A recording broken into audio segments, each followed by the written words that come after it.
Mga kaganapan sa huling araw. Kabanata 20, ang mana ng mga banal.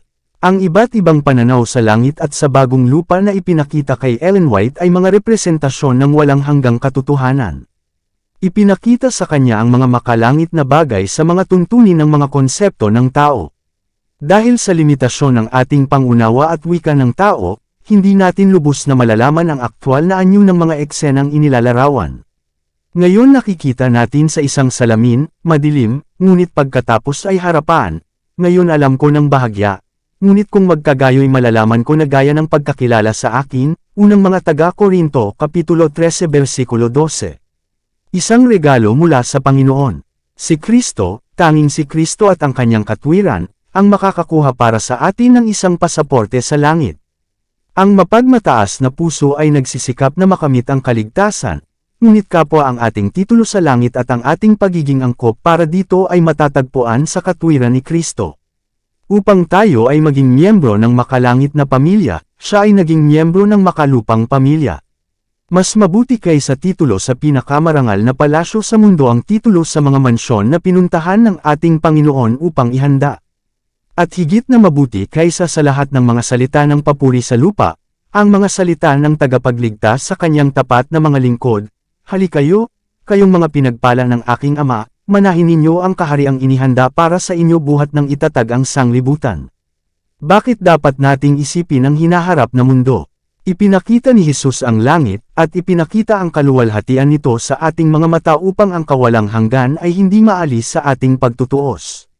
Sa pagtingin sa mga walang hanggang katotohanan ay nakaugalian nating linangin ang mga kaisipan ng presensya ng Diyos.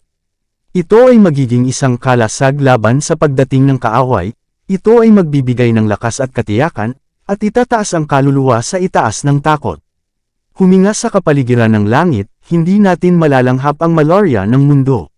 Dumating si Jesus upang ipakita ang mga pakinabang at magagandang larawan ng makalangit, na ang mga atraksyon ng langit ay magiging pamilyar sa mga kaisipan, at ang bulwagan ng alaala ay nakabitin ng mga larawan ng celestial at walang hanggang kagandahan.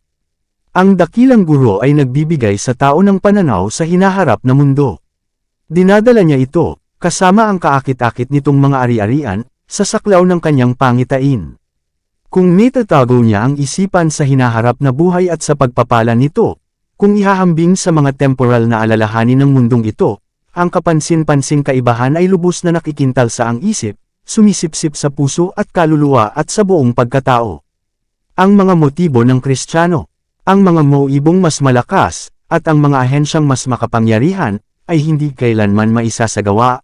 Ang napakalaking gantimpala para sa paggawa ng tama, ang kasiyahan sa langit, ang lipunan ng mga anghel, ang pakikipag-isa at pag-ibig ng Diyos at ng kanyang anak, ang pagtataas at pagpapalawak ng lahat ng ating kapangyarihan sa mga walang hanggang kapanahunan, hindi ba ito makapangyarihang mga insentibo at panghihikayat na hikayatin upang ibigay ang mapagmahal na paglilingkod ng puso sa ating lumikha at manunubos? Kung makakatagpo natin si Jesus sa kapayapaan at maliligtas magpakailanman, tayo ang magiging pinakamasaya sa mga nilalang. O, sa wakas ay nasa tahanan na kung saan ang masama ay humihinto sa kaguluhan at ang pagod ay nagpapahinga. Gustong-gusto kong makita ang lahat ng magagandang kalikasan sa mundong ito. Sa palagay ko ay lubos akong masisiyahan sa mundong ito, na napapaligiran ng mabubuting bagay ng Diyos, kung hindi ito napinsala ng sumpa ng kasalanan. Ngunit magkakaroon tayo ng bagong langit at bagong lupa. Nakita ito ni Juan sa banal na pangitain at sinabi, narinig ko ang isang malakas na tinig mula sa langit na nagsasabi, narito, ang tabernakulo ng Diyos ay kasama ng mga tao, at siya ay mananahan sa kanila, at sila ay magiging kanyang mga tao, at ang Diyos mismo ay sasamahan, sila at maging kanilang Diyos. Apokalipsis Kapitulo 21 versikulo 3. O, pinagpalang pag-asa, maluwalhating pag-asa. Isang tunay at nasasalat na lugar. Anong laking kagalakan para sa mga alagad na malaman na mayroon silang gayong kaibigan sa langit upang magsumamo alang-alang sa kanila. Sa pamamagitan ng nakikitang pag-akyat ni Kristo sa langit ay nabago ang lahat ng kanilang pananaw at pagmumuni-muni sa langit. Ang kanilang mga isip ay dating naninirahan dito bilang isang rehiyon ng walang limitasyong espasyo, na nangungupahan ng mga espiritu na walang sangkap. Ngayon ang langit ay konektado sa kaisipan ni Jesus, na kanilang minahal at iginagalang higit sa lahat, na kanilang nakausap at naglakbay, na kanilang nahawakan, maging sa kanyang nabuhay na mag-uli na katawan. Ang langit ay hindi na maaaring magpakita sa kanila bilang isang walang katiyakan, hindi maunawaan na espasyo, na puno ng hindi nasasalat na mga espiritu. Itinuring nila ito ngayon bilang kanilang tahanan sa hinaharap, kung saan ang mga mansyon ay inihanda para sa kanila ng kanilang mapagmahal na manunubos. Ang takot na gawing tila masyadong materyal ang pamana sa hinaharap ay nagbunsod sa marami na espiritual ang mismong mga katotohanan na umaakay sa atin na ituring ito bilang ating tahanan. Tiniyak ni Kristo sa kanyang mga disipulo na siya ay pumunta upang maghanda ng mga mansyon para sa kanila sa bahay ng Ama. Sa mundong ginawang bago, ang mga tinubos ay makikibahagi sa mga trabaho at kasiyahan na nagdulot ng kaligayahan kina Adan at Eva sa simula. Ang buhay sa Eden ay isa buhay, ang buhay sa hardin at bukid. Kaluwalhati siyang hindi mailalarawan. Nakita ko ang labis na kagandahan at kaluwalhatian ni Jesus. Ang kanyang mukha ay mas maliwanag kaysa sa araw sa tanghali. Ang kanyang damit ay mas maputi kaysa sa puting-puti. Paano ko ilalarawan sa iyo ang mga kaluwalhatian ng langit, at ang mga magagandang anghel na umaawit at tumutugtog sa kanilang mga alpa na may 10 kwerdas? Ang mga magagandang bagay na nakita ko doon ay hindi ko mailarawan. Oh, kung makapagsalita ako sa wika ng Canaan, kung gayon masasabi ko ng kaunti ang kaluwalhatian ng mas mabuting mundo. Ang wika ay lubos na mahina upang subukan ang paglalarawan ng langit. Habang tumataas ang eksena sa harapan ko, nawala ako sa pagkamangha. Dala-dala ang labis na kariligan at napakahusay na kaluwalhatian, inilapag ko ang panulat at napabulalas, o, anong pag-ibig? Anong kahangahangang pag-ibig? Ang pinakadakilang wika ay nabigong ilarawan ang kaluwalhatian ng langit o ang walang kapantay na lalim ng pag-ibig ng isang tagapagligtas. Ang wika ng tao ay hindi sapat upang ilarawan ang gantimpala ng mga matuwid. Malalaman lamang ito ng mga nakakakita nito. Walang hangganang pag-iisip ang makakaunawa sa kaluwalhatian ng paraiso ng Diyos. Kung mayroon lamang tayong isang tanawin ng celestial na lungsod, hindi na natin nanaisin na muling manirahan sa lupa. Batis, burol, at puno. Dito nakita natin ang puno ng buhay at ang trono ng Diyos. Mula sa trono ay lumabas ang isang dalisay na ilog ng tubig, at sa magkabilang panig ng ilog ay ang puno ng buhay. Sa isang gilid ng ilog ay may isang puno ng kahoy, at isang puno sa kabilang panig ng ilog, parehong purong, transparent na ginto. Nung una akala ko may nakita akong 2 puno. Muli akong tumingin, at nakita kong nagkakaisa sila sa tuktok sa isang puno. Kaya ito ang puno ng buhay sa magkabilang panig ng ilog ng buhay. Ang mga sanga nito ay nakayuko sa lugar kung saan kami nakatayo, at ang bunga ay maluwalhati, parang ginto na may halong pilak. May mga batis na patuloy na umaagos, malinaw na parang kristal, at sa tabi ng mga ito ay kamakawe ang mga punong kahoy na naglalagay ng kanilang mga anino sa mga landas na inihanda para sa mga tinubos ng Panginoon. Doon ang malalawak na kapatagan ay lumaki hanggang sa mga burol ng kagandahan, at ang mga bundok ng Diyos ay nagtataas ng kanilang matayog na taluktok. Sa mapayapang kapatagang iyon, sa tabi ng mga buhay na batis, ang bayan ng Diyos, napakatagal na mga peregrino at mga gumagala, ay makakahanap ng tahanan. Bulaklak, prutas, at hayop. Nakita ko ang isa pang bukid na puno ng lahat ng uri ng mga bulaklak, at habang pinupulot ko ang mga ito, sumigaw ako, hinding-hindi sila kukupas. Sumunod na nakita ko ang isang bukid ng matataas na damo, pinakamaluwalhating pagmasdan, ito ay nabubuhay na lantian at may refleksyon ng pilak at ginto, habang may pagmamalaki itong kamakawe sa kaluwalhatian ni Haring Hesus. Pagkatapos ay pumasok kami sa isang parang napuno ng lahat ng uri ng mga hayop, ang leon, ang kordero, ang leopardo, at ang lobo, lahat ay magkakasama sa perpektong pagkakaisa. Dumaan kami sa gitna nila, at sumunod sila ng mapayapa pagkatapos. Pagkatapos ay pumasok kami sa isang kakahuyan, hindi tulad ng madilim na kagubatan na mayroon kami dito, hindi, ngunit liwanag, at sa buong maluwalhati. Ang mga sanga ng mga punong kahoy ay gumagalaw ng parrot par ito, at lahat kami ay sumigaw, kami ay tatahan ng ligtas sa ilang at matutulog sa kakahuyan. Dumaan kami sa kakahuyan, dahil patungo kami sa bundok Sayon. Sa bundok ay isang maluwalhating templo. Mayroong lahat ng uri ng mga puno sa paligid ng templo upang pagandahin ang lugar, ang kahon, ang pino, ang abeto, ang langis, ang myrto, ang granada, at ang puno ng igos na nakayuko na may kasamang ang bigat ng mga napapanahong igos nito, ang mga ito ang nagpaluwalhati sa lugar. At nakita ko ang isang dulang na dalisay na pilak, ito ay maraming milya ang haba, ngunit ang aming mga mata ay maaaring lumawak sa ibabaw nito. Nakita ko ang bunga ng puno ng buhay, ang mana, mga almendres, mga igos, mga granada, mga ubas, at maraming iba pang uri ng prutas. Hiniling ko kay Jesus na hayaan akong kumain ng prutas. Ang lakas ng walang hanggang kabataan. Lahat ay lumabas mula sa kanilang mga libingan na kapareho ng tangkad noong sila ay pumasok sa libingan. Si Adan, na nakatayo sa gitna ng nabuhay na mga tao, ay may matayog na taas at marilag na anyo, sa tangkad ngunit mas mababa sa anak ng Diyos. Nagpapakita siya ng kapansin-pansing kaibahan sa mga tao sa mga susunod na henerasyon. Sa isang paggalang na ito ay ipinapakita ang malaking pagkabulok ng lahi. Ngunit lahat ay bumangon taglay ang kasariwaan at sigla ng walang hanggang kabataan. Naipanumbalag sa punong kahoy ng buhay sa matagal ng nawawalang Eden, ang mga tinubos ay, lalago, Malakias 4:2, sa ganap na tangkad ng isang lahi nito, sinaunang kaluwalhatian. Kung si Adan, sa kanyang paglikha, ay hindi pinagkalooban ng 20 beses na mas malaking puwersa kaysa sa mga tao ngayon, ang lahi, kasama ang kanilang kasalukuyang mga gawi sa pamumuhay na lumalabag sa natural na batas, ay nawala na. Walang mangangailangan o magnanais na magpahinga. Walang kapaguran sa paggawa ng kalooban ng Diyos at pag-aalay ng papuri sa kanyang pangalan. Lagi nating mararamdaman ang kasariwaan ng umaga, at kailanman ay malayo sa malapit nito. Ang pagkakaroon ng kaalaman ay hindi magpapapagod sa isipan o mauubos ang lakas. Ang langit ay kalusugan ng lahat, garantisadong kaligayahan. Inalis ni Jesus ang tabing mula sa hinaharap na buhay.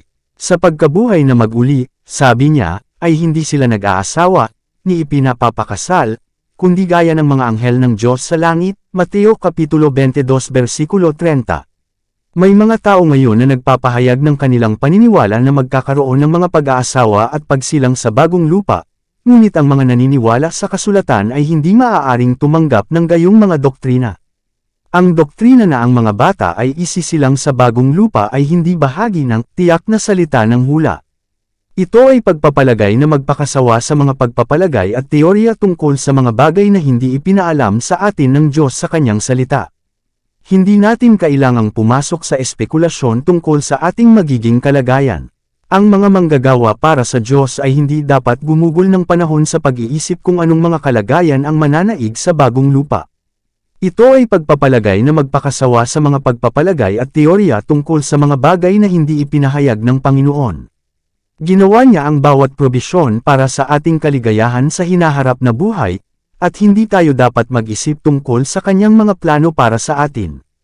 Hindi rin natin susukitin ang mga kondisyon ng hinaharap na buhay sa pamamagitan ng mga kondisyon ng buhay na ito. Pagkakakilanlan ng tinubos na napanatili. Ang muling pagkabuhay ni Jesus ay isang tipo ng huling pagkabuhay na mag-uli ng lahat ng natutulog sa kanya. Ang mukha ng muling nabuhay na tagapagligtas, ang kanyang paraan, ang kanyang pananalita, ay pamilyar sa kanyang mga alagad. Kung paanong bumangon si Jesus mula sa mga patay, gayon din ang mga natutulog sa kanya ay muling mabubuhay. Makikilala natin ang ating mga kaibigan, gaya ng pagkakilala ng mga disipulo kay Jesus. Maaaring sila ay may depekto, may sakit, o pumangit sa mortal na buhay na ito, at sila ay bumangon sa perpektong kalusugan at simetriko, ngunit sa niluwalating katawan ang kanilang pagkakakilanlan ay ganap na mapangalagaan. Ang parehong anyo ay lalabas, ngunit ito ay magiging malaya sa sakit at bawat depekto. Ito ay nabubuhay muli, na nagdadala ng parehong individualidad ng mga tampok, upang makilala ng kaibigan ang kaibigan. Doon natin malalaman kung paano rin tayo nakikilala. Doon ang mga pagmamahal at pakikiramay na itinanim ng Diyos sa kaluluwa ay makakatagpo ng pinakatotoo at pinakamatamis na ehersisyo.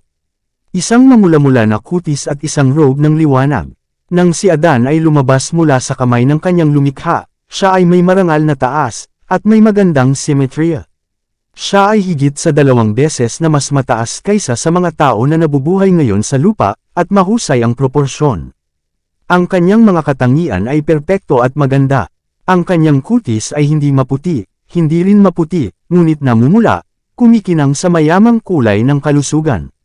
Si Eva ay hindi kasing tangkad ni Adan. Umabot ng kaunti ang ulo niya sa balikat niya. Siya rin ay marangal, perpekto sa simetriya, at napakaganda. Ang walang kasalanang mag-asawa ay walang suot na artificial na kasuotan, sila ay nararamtan ng isang takip ng liwanag at kaluwalhatian, gaya ng suot ng mga anghel. Habang sila ay nabubuhay sa pagsunod sa Diyos, ang damit ng liwanag na ito ay patuloy na bumabalot sa kanila. Ang kagalakan ng makita ang ating pamilya sa langit. Nakikita natin ang isang pulutong ng mga anghel sa magkabilang panig ng tarangkahan, at habang tayo ay dumaraan sa sinabi ni Jesus, "Halikayo, kayong mga pinagpala ng aking Ama, manahin ninyo ang kaharian na inihanda para sa inyo buhat ng itatag ang sanglibutan." Dito sinasabi niya sa iyo na maging bahagi ng kanyang kagalakan, at ano iyon? Ito ay kagalakan na makita ang paghihirap ng inyong kaluluwa, mga ama. Nakatutuwang makita na ang iyong mga pagsisikap, mga ina, ay ginagantimpalaan. Narito ang iyong mga anak, ang korona ng buhay ay nasa kanilang mga ulo. Ang pinakadakilang regalo ng Diyos ay si Kristo, na ang buhay ay atin, ibinigay para sa atin. Namatay siya para sa atin, at nabuhay na maguli para sa atin, upang tayo ay makalabas mula sa libingan tungo sa maluwalhating pagsasama ng mga anghel sa langit, upang makilala ang ating mga mahal sa buhay at makilala ang kanilang mga mukha, sapagkat hindi sinisira ng pagkakatulad ni Kristo ang kanilang larawan, ngunit binabago ito, sa kanyang maluwalhating larawan. Bawat santo na konektado sa relasyon ng pamilya dito ay magkakakilala doon. Ang kaligtasan ng mga sanggol at imbeciles. Habang ang mga maliliit na sanggol ay lumalabas na walang kamatayan mula sa kanilang maalikabok na kama, sila ay agad na humakbang patungo sa mga bisig ng kanilang ina. Hindi na sila muling nagkikita para maghiwalay. Ngunit marami sa maliliit na bata ang walang ina doon. Nakikinig tayo ng walang kabuluhan para sa masayang awit ng tagumpay mula sa ina. Tinanggap ng mga anghel ang mga sanggol na walang ina at dinala sila sa puno ng buhay. Ang ilan ay nag-aalinlangan kung ang maliliit na anak ng kahit na naniniwalang mga magulang ay dapat na maligtas, dahil wala silang pagsubok sa pagkatao at lahat ay dapat na subukan at ang kanilang pagkatao ay matukoy sa pamamagitan ng pagsubok. Ang tanong ay, paano magkakaroon ng pagsubok at pagsubok na ito ang maliliit na bata? Sumasagot ako na ang pananampalataya ng mga mananampalatayang magulang ay sumasaklaw sa mga anak, gaya noong ipinadala ng Diyos ang kanyang mga paghatol sa mga panganay ng mga Ehipsyo. Kung maliligtas ang lahat ng anak ng mga magulang na hindi sumasampalataya ay hindi natin masasabi, dahil hindi ipinaalam ng Diyos ang kanyang layunin hinggil sa bagay na ito, at mas mabuting iwanan natin ito kung saan ito iniwan ng Diyos at pag-isipan ang mga paksang malinaw sa kanyang salita. Tungkol sa kaso ni A, nakikita mo siya kung ano siya ngayon at ikinalulungkot niya ang kanyang pagiging simple. Siya ay walang kamalayan ng kasalanan. Aalisin ng biyaya ng Diyos ang lahat ng namamana, na ilipat na kahangalan, at magkakaroon siya ng mana sa mga banal sa liwanag. Sa iyo binigay ng Panginoon ang dahilan.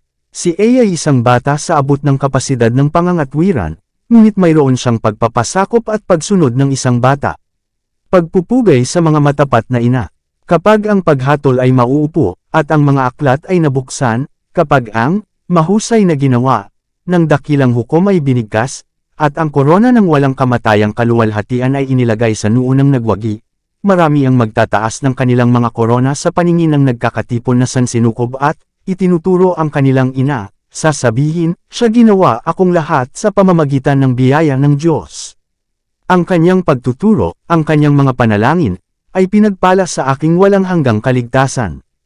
Ang mga anghel ng Diyos ay walang kamatayan ang mga pangalan ng mga ina na ang mga pagsisikap ay nakuha ang kanilang mga anak kay Jesu Kristo.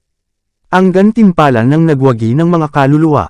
Kapag ang mga tinubos ay tumayo sa harap ng Diyos, ang mga mahal na kaluluwa ay tutugan sa kanilang mga pangalan na naruroon dahil sa tapat, mitiyagang pagsisikap na ginawa para sa kanila, ang mga pagsusumamo at time na panghihikayat na tumakas patungo sa stronghold. Kaya't yaong sa mundong ito ay naging mga manggagawang kasama ng Diyos ay tatanggap ng kanilang gantimpala.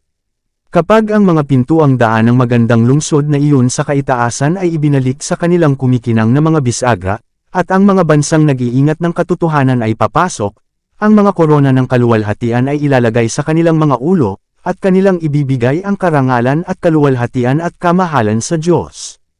At sa oras na iyon ay may darating sa iyo, at magsasabi, kung hindi dahil sa mga salitang binigkas mo sa akin ng may kagandahang loob, kung hindi dahil sa iyong mga luha at pagsusumamo at time na pagsisikap, hindi ko sana nakita ang hari sa kanyang kagandahan. Anong gantimpala ito? Napakaliit ng papuri ng mga tao sa mundong ito, lumilipas na buhay, kung ihahambing sa walang katapusang mga gantimpala na naghihintay sa mga tapat sa hinaharap, ang walang kamatayang buhay. Hindi nagbago ang ating disposisyon. Kung gusto mong maging santo sa langit, kailangan mo munang maging santo sa lupa. Ang mga katangian ng pagkatao na iyong pinahahalagahan sa buhay ay hindi mababago ng kamatayan o ng muling pagkabuhay. Babangon ka mula sa libingan na may parehong disposisyon na ipinakita mo sa iyong tahanan at sa lipunan. Hindi binabago ni Jesus ang pagkatao sa kanyang pagdating. Ang gawain ng pagbabago ay dapat gawin ngayon. Ang ating pang-araw-araw na buhay ang nagtatakda ng ating kapalaran. Ang mga depekto ng pagkatao ay dapat pagsisihan at pagtagumpayan sa pamamagitan ng biyaya ni Kristo, at ang isang simetriko na katangian ay dapat mabuo habang nasa pagsubok na ito, upang tayo ay maging angkop sa mga mansyon sa itaas. Ang mapayapa at mapagmahal na atmosfera ng langit. Ang kapayapaan at pagkakaisa ng mga korte sa langit ay hindi masisira ng presensya ng isang magaspang o hindi mabait. Lahat ng bagay sa langit ay marangal at mataas. Lahat ay naghahanap ng interes at kaligayahan ng iba. Walang naglalaan ng sarili sa pag-aalaga at pag-aalaga sa sarili. Ito ang pangunahing kagalakan ng lahat ng mga banal na nilalang na masaksihan ng kagalakan at kaligayahan ng mga nakapaligid sa kanila. Tila ako ay naroon kung saan ang lahat ay kapayapaan, kung saan walang mabagyong sagupaan sa lupa ang maaaring dumating, langit, isang kaharian ng katwiran kung saan ang lahat ng mga banal at dalisay at pinagpala ay nagtitipon, 10,000 beses ng 10,000 at libo-libo, nabubuhay at naglalakad, sa masaya, dalisay na lapit, nagpupuri sa Diyos at sa kordero na nakaupo sa trono. Ang kanilang mga boses ay nasa perpektong pagkakatugma. Hindi sila kailanman gumagawa ng mali sa isa't isa. Ang mga prinsipe ng langit, ang mga makapangyarihan sa makapangyarihang kaharian na ito, ay magkatunggali lamang sa kabutihan, na naghahanap ng kaligayahan at kagalakan ng bawat isa. Ang pinakadakila ay may pinakamaliit sa pagpapahalaga sa sarili, at ang pinakamaliit ay pinakadakila sa kanyang pasasalamat at kayamanan ng pag-ibig. Walang madidilim na kamalian na magpapalabo sa talino.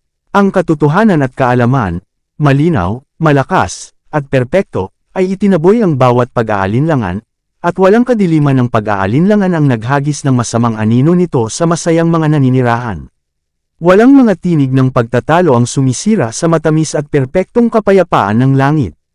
Ang mga naninirahan dito ay walang kalungkutan, walang luha. Lahat ay nasa perpektong pagkakaisa, sa perpektong kaayusan at perpektong kaligayahan. Ang langit ay isang tahanan kung saan ang pakikiramay ay buhay sa bawat puso, na ipinahayag sa bawat tingin. Ang pag-ibig ay naghahari doon. Walang mga nakakaawang elemento, walang alitan o pagtatalo o digmaan ng mga salita. Walang tukso at walang kasalanan. Walang puno ng kaalaman ng mabuti at masama ang magbibigay ng pagkakataon para sa tukso. Walang manunukso, walang posibilidad na magkamali.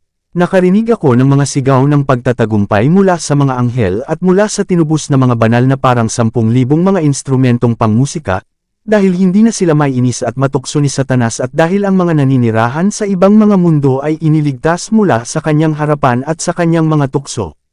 Pakikipag-isa sa Ama at sa Anak. Ang mga tao ng Diyos ay may pribilehiyo na magkaroon ng bukas na pakikipag-ugnayan sa Ama at sa Anak.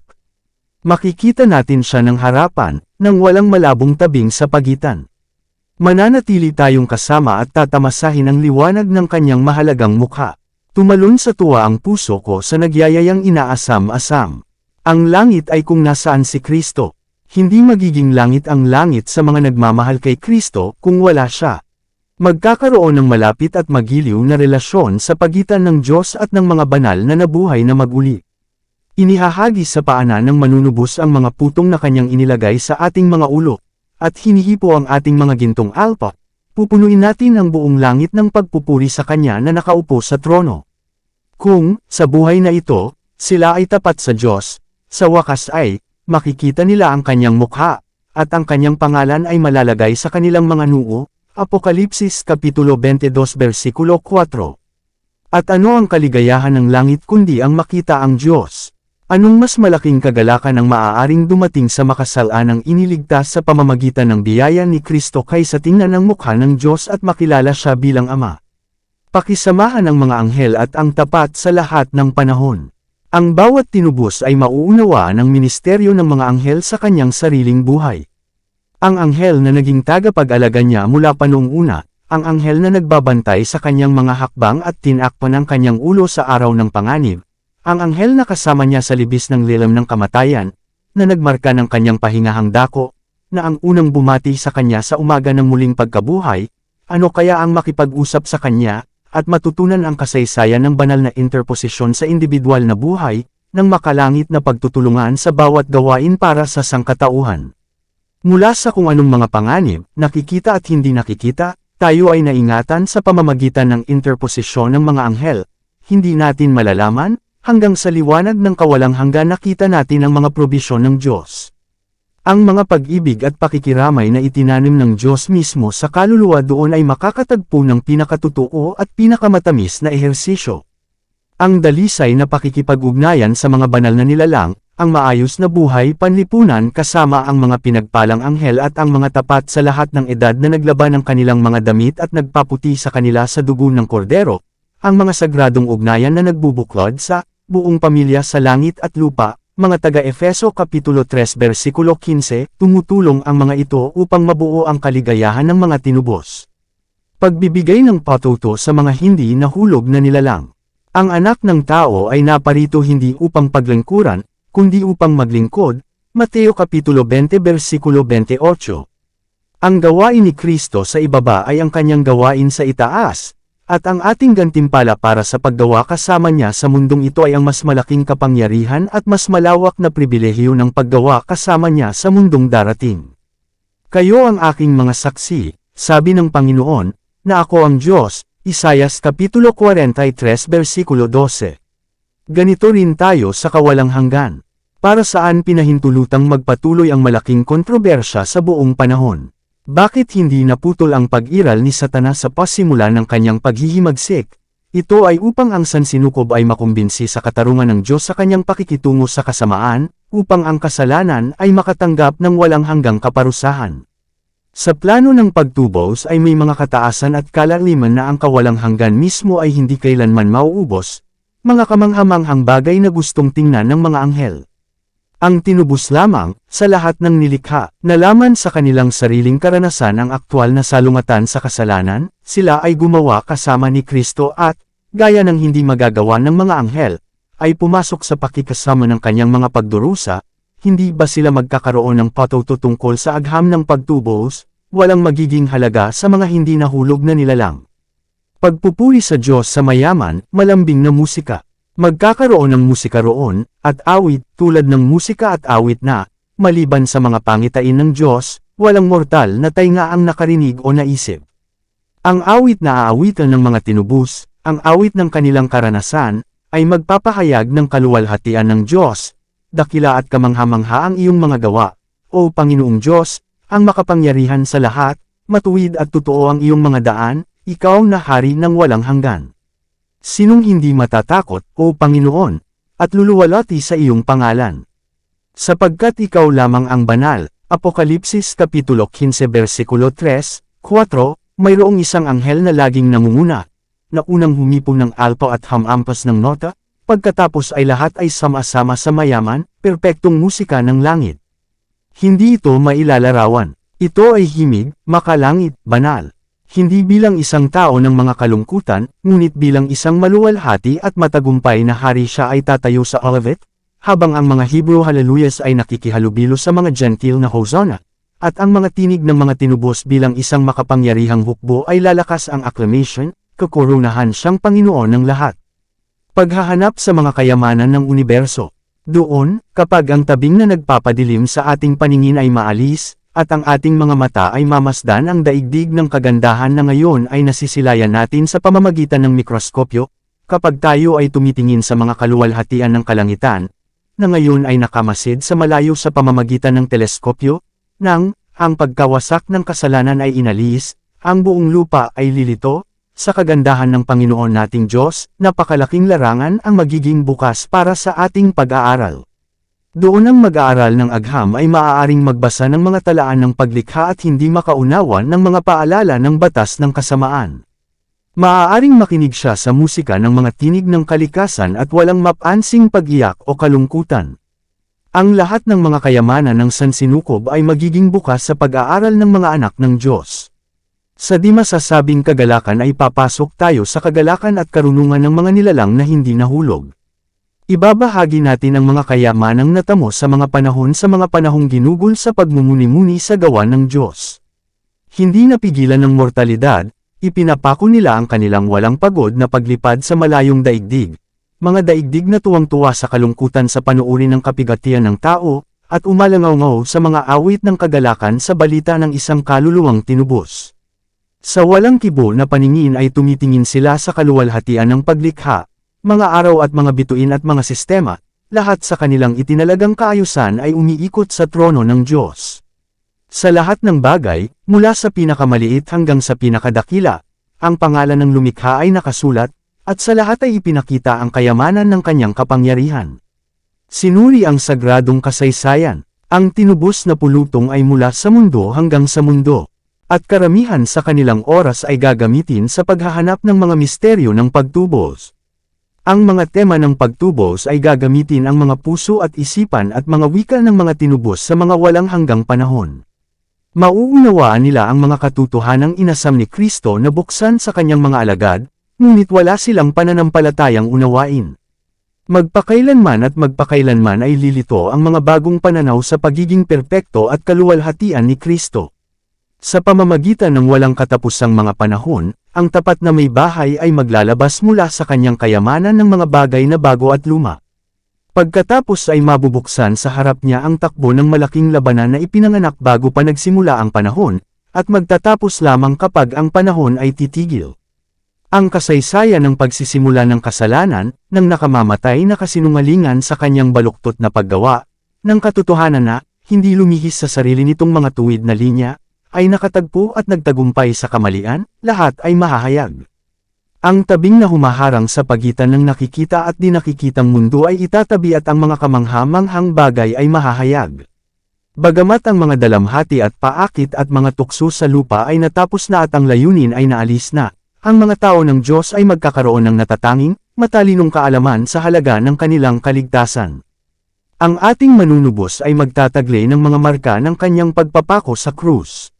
Sa kanyang sugatang ulo, sa kanyang tagiliran, sa kanyang mga kamay at paa, ay ang tanging bakas ng malupit na gawain na ginawa ng kasalanan. Ipinaliwanag ang mga pagkalito sa buhay. Ang lahat ng kaguluhan ng karanasan sa buhay ay magiging malinaw. Kung saan sa atin ay lumitaw lamang ang pagkalito at pagkabigo, mga nasirang layunin at mga naudlot na plano, ay makikita ang isang dakila, nangingibabaw, matagumpay na layunin, isang banal na pagkakaisa. Doon ay aakayin tayo ni Jesus sa tabi ng buhay na batis na umaagos mula sa trono ng Diyos at ipapaliwanag sa atin ang madilim na mga paglalaan kung saan siya nagdala sa atin dito sa lupa upang maging perpekto ang ating mga karakter. Ang lahat ng nakalilito sa atin sa mga probisyon ng Diyos ay magiging malinaw sa darating na mundo. Ang mga bagay na mahirap unawain ay makakahanap ng paliwanag. Ang mga misteryo ng biyaya ay maglalahad sa ating harapan. Kung saan ang ating may hangganang pag-iisip ay natuklasan lamang ang kalituhan at sirang mga pangako, makikita natin ang pinaka-perpekto at magandang pagkakaisa. Malalaman natin na ang walang katapusang pag-ibig ang nag-utos ng mga karanasang tila pinakamahirap. Habang natatanto natin ang magiliw na pag-aalaga niya na gumagawa ng lahat ng mga bagay na magkakasama para sa ating ikabubuti, tayo ay magsasaya ng may kagalakan na hindi masabi at puno ng kaluwalhatian. Ang pagsasagawa ng bawat maharlikang gawain. Lahat ng gumawa ng may di makasariling espiritu ay makikita ang bunga ng kanilang mga pagpapagal. Ang pagsasagawa ng bawat tamang prinsipyo at marangal na gawa ay makikita.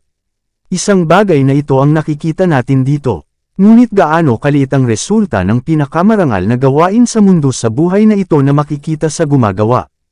Gaano karaming nagpapagod ng walang pag-iimbot at walang pagod para sa mga hindi nila maabot at kaalaman.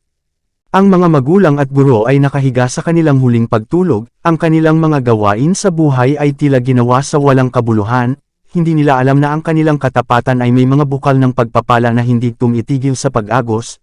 Sa pamamagitan lamang ng pananampalataya ay nakikita nila ang mga batang sinanay nila na naging isang bendisyon at inspirasyon sa kanilang kapwa-tao, at ang impluwensya ay paulit-ulit na paulit-ulit. Maraming manggagawa ang nagpapadala sa mundo ng mga mensahe ng lakas at pag-asa at katapangan, mga salita na nagdadala ng pagpapala sa mga puso sa bawat lupain, ngunit sa mga resulta na siya, na nagpapagaw sa kalungkutan at kalabuan, ay kakaunti ang nalalaman. Kaya't ang mga regalo ay ipinagkaloob, ang mga pasanin ay dinadala, ang paggawa ay tapos na. Ang mga tao ay naghahasik ng binhi kung saan, sa itaas ng kanilang mga libingan, ang iba ay umaani ng mapalad na ani. Nagtatanim sila ng mga puno, upang kainin ng iba ang bunga. Kontento na sila dito na malaman na nagtakda na sila ng mga motion agencies for good. Sa kabilang buhay makikita ang pagkilos at reaksyon ng lahat ng ito.